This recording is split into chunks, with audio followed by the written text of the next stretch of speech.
2달 전 김해에서 한 70대 어르신이 개에게 물려 크게 다치는 사고가 있었습니다. 하지만 법적인 보상은 받을 수 없고 개주인은 책임을 피하고 있습니다.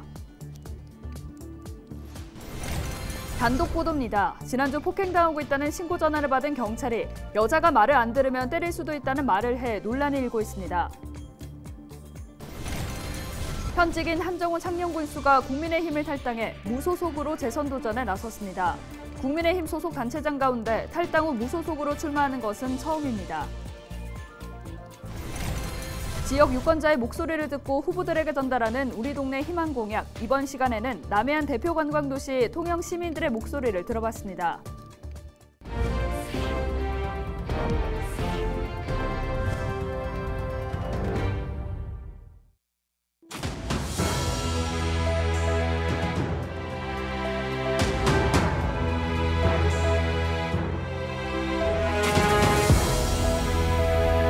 여러분 안녕하십니까? 헬로티비 경남뉴스입니다. 여자가 말을 안 들으면 때릴 수도 있다. 있어도 안 되고 또 해서도 안 되는 말인데요. 하지만 이 말을 폭력을 막아야 할 경찰이 했다고 합니다. 그것도 폭행 현장을 보고 다급하게 신고한 신고자에게 한 말이라고 하는데요. 해당 경찰은 단순 말실수라고 해명했습니다. 김영민 기자의 단독 보도입니다. 지난 5일 새벽 시간 창원의 한 번화가입니다.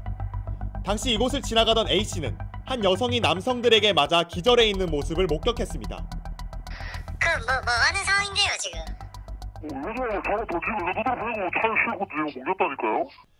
하지만 돌아온 경찰의 대답은 어처구니가 없습니다. 일단 뭐 아는 사람 아닌 것 같아요. 둘이? 모르죠. 뭐 아는 사람이면 그렇게 해도 돼요? 아니 뭐 여자가 말 안 되면 그럴 수도 있는 거지 뭐. 녹음되고 있다고 하니 경찰의 말이 바뀝니다. 이거 통화 지금 녹음되고 있는 건데 이거 인터넷에 올려도 돼요? 여자가 그러면 그래도 돼요? 그래야 된다는 게 아니라 통제가 안 되면 잡아 넣을 수도 있는 거죠. 안 사는 사이면.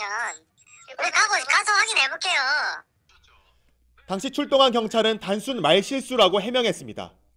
말실수였을 뿐 본인의 의도에는 잘못이 없다고 답했습니다. 저도 지금 들어보니까 좀 오해 소지가 충분히 있을 수 있겠다고 생각이 듭니다. 오해의 소지요? 대상자가 여자였기 때문에 여자가 이제 말한 거지 남자든 여자든 이제 그 대상자가 말 안 들으면 이렇게 물리력을 조금 행사해서 태워갈 수 있다. 그런 문제였습니다. 창원 중부경찰서는 비순경의 발언이 부적절했다고 보고 적법한 징계 절차를 밟겠다고 밝혔습니다. 헬로티비 뉴스 김영민입니다.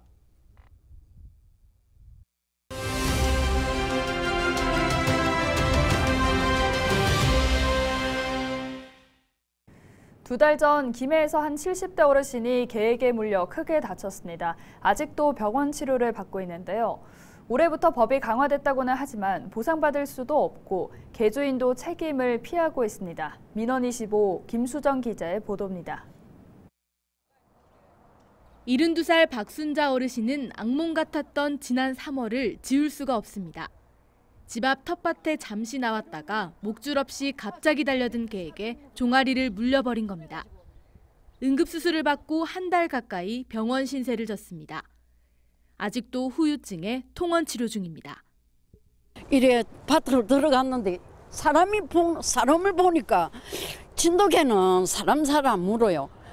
올라가다가 이리 탁 돌아가지고 뭐 사람한테 탁 이래 밀치더만은 넘어지니까 물고 뜯는 거예요.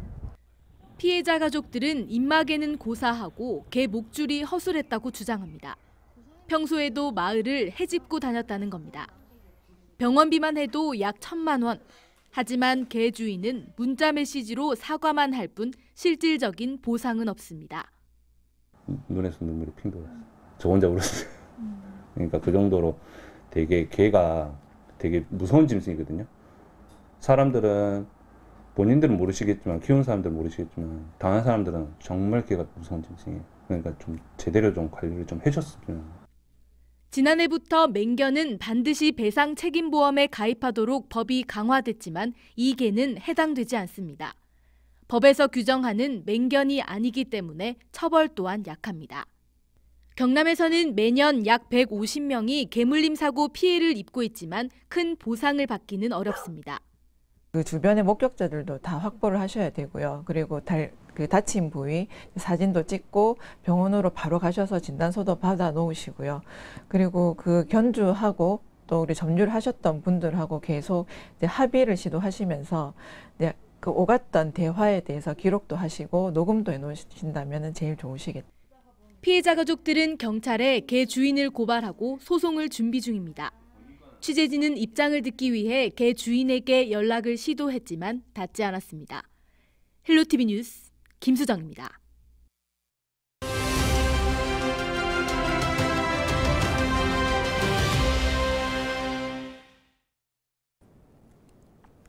코로나19에 따른 소비활동 제약이 대폭 완화되면서 서비스 물가가 들썩이고 있습니다. 통계청이 발표한 지난 4월 개인의 서비스 물가는 1년 전보다 4.5% 올랐습니다. 지난 2009년 1월 4.8% 이후 13년 3개월 만에 가장 높은 상승률인데요. 품목별로 살펴보면 국내 단체 여행비가 20.1%로 상승률이 가장 높았고요. 다음으로는 대리운전 이용료, 그리고 보험 서비스료까지 외식 물가 상승률을 웃도는 서비스가 적지 않았습니다. 지난달 18일부터는 약 2년 1개월 만에 사적 모임 인원과 영업시간 제한 등 사회적 거리두기가 전면 해제됐습니다. 이에 따라 단체 모임과 회식이 재개되고 앞으로 보복 소비도 더 활발할 것으로 전망되고 있습니다. 코로나19의 직격탄을 맞았던 서비스업 부분의 소비 회복은 물론 반가운 일입니다. 하지만 서비스업 부문의 물가가 너무 급격하게 오르면 오히려 가게 실질 구매력을 떨어뜨릴 수가 있습니다. 지나친 서비스업 물가 상승률이 가게의 부담감을 높여 오히려 소비 회복을 저해할 가능성도 있다는 것이 전문가들의 분석입니다. 지금까지 데일리 브리핑이었습니다.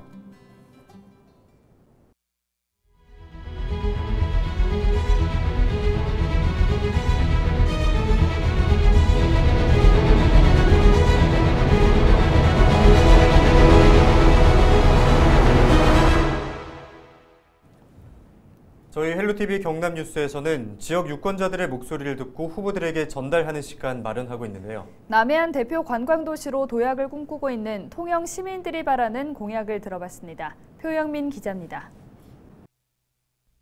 전국 최초의 벽화 마을인 동피랑과 케이블카 루지 등 뛰어난 관광 자원을 가진 통영. 코로나19로 지역 경제의 버팀목인 관광업이 위기를 맞으면서 일자리를 잃은 청년들이 통영을 떠나고 있습니다. 시민들은 떠나는 청년들을 붙잡을 정책이 시급하다고 말합니다. 통영시가 지금 청년들이 다 외지로 가고 있는데 그 통영시에 그 일자리가 많이 부족해요. 그래서 일자리를 많이 창출해 줬으면 고맙겠습니다. 계속되는 인구 유출을 막기 위해 아이 키우기 좋은 환경을 만들어야 한다고도 했습니다. 제가 애 셋을 키우는데 애기들에 대한 복지가 좀 아직도 많이 부족하거든요. 애기들에 대한 복지를 조금 더 많이 넓혀주셨으면 좋겠어요. 말만 자꾸 애기를 많이 낳아라 하지 말고. 수산업 발전을 위한 대책을 요구하는 목소리도 높았습니다.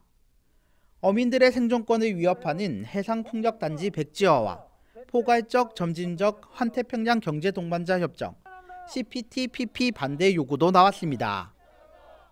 한때 지역 경제를 견인하던 조선업 회복을 위한 관심도 주문했습니다. 많이 어렵다고 해요. 장사도 잘 안 되고 또 다른 사람들이 뭔 일을 한번 해볼까 하면은 일자리도 없고 그래서 통영을 많이 떠나는 걸로 알고 있습니다. 제가. 좁은 도로와 골목, 복잡한 교통체계를 바로잡아달라는 의견도 나왔습니다. 빨간불이 켜졌다가 파란불이 켜졌다 이래야 되는데 그게 없고 보다시피 저 고막 깜박깜박한 게 차가 갑작스레 막 이리저리 튀어나오는 길을 500여 개의 섬과 40여 개의 유인도가 있는 지역 특수성을 고려한 공약 제안도 쏟아졌습니다. 섬 지역 주민들을 위한 여객선 노선 확대와 식수원 확보 등이 대표적입니다. 인구 13만의 작지만 강한 도시 통영. 시민들의 바람이 전달돼 남해안 중심 도시로 도약하길 기대해봅니다.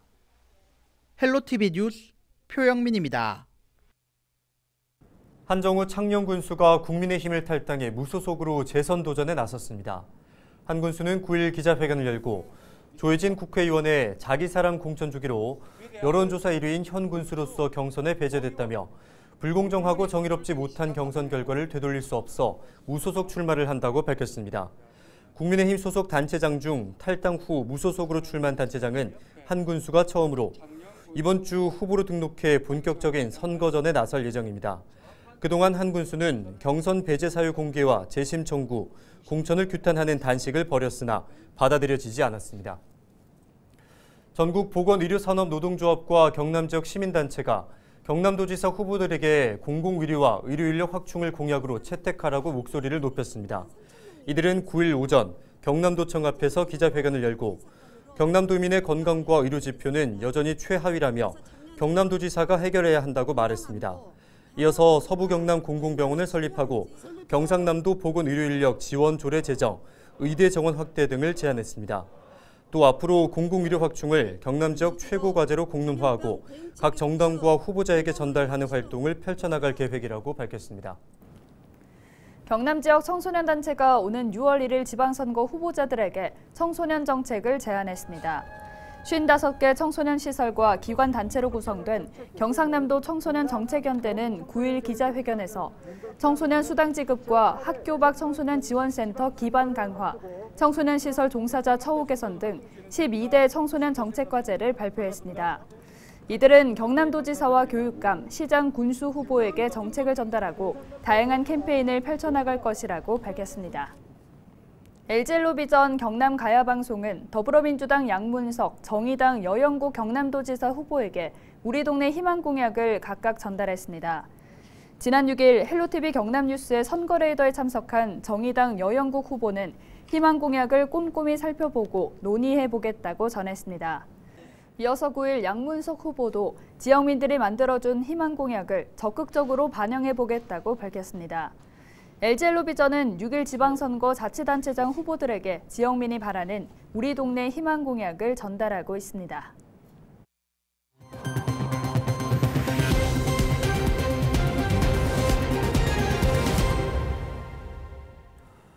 네, 전두환 씨의 고향인 합천에서 처음으로 5.18 민주화운동 기념식이 열립니다. 진보 성향의 시민단체인 생명의 숲 되찾기 합천 군민운동본부 주관으로 합천에서는 처음입니다. 기념식은 18일 오후 6시 일회공원에서 5.18 기념식 및 일회공원 명칭 변경 축구 군민대회라는 이름으로 열릴 예정입니다.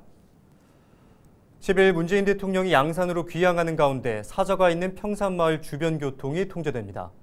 경남경찰청은 이날 오전 8시부터 사저와 연결되는 지산마을 입구 삼거리와 평산마을 입구 삼거리, 하북 관음암 인근 이면 도로를 통제한다고 밝혔습니다. 또 이날 5,000명 이상의 인파가 몰릴 것으로 예상되면서 경찰은 2개 중대 60여 명을 현장에 투입할 계획입니다. 고성군의 첫 정규 야구장이 문을 열었습니다. 군은 85억 원을 들여 종합운동장 인근 27,566제곱미터 부지에 인조잔디구장 한 면과 본부서, 조명탑 등을 갖췄습니다. 또 중앙 펜스까지 105m, 좌우 펜스까지 95m로 서울 잠실 야구장과 대등한 규모입니다. 고성군은 향후 같은 규모의 사회인 야구장 한 면을 추가로 건립할 계획입니다. 김해시가 지난해에 이어 올해도 착한 임대인에게 재산세를 감면해주는 사업을 시행합니다. 대상은 지난해 3개월 이상 소상공인에게 월 임대료를 낮춰준 건물주입니다. 신청은 이달 9일부터 다음 달 17일까지며 자세한 내용은 김해시 누리집을 참고하면 됩니다. 한편 김해시는 지난해 착한 임대인에게 건축물 재산세를 75% 감면했습니다. 창원시가 중소기업 노동자의 교육비 부담을 덜어주기 위해 대학생 자녀 장학금을 지원합니다. 창원에 주소를 둔 중소기업 노동자이면 신청 가능하고 대학생 자녀 30명에게 1인당 최대 200만 원을 지급합니다. 신청 기간은 9일부터 20일까지며 자세한 사항은 창원시 홈페이지에서 확인할 수 있습니다. 합천군이 출산 장려 분위기를 확산하고자 산후조리원 비용 300만 원을 지원합니다.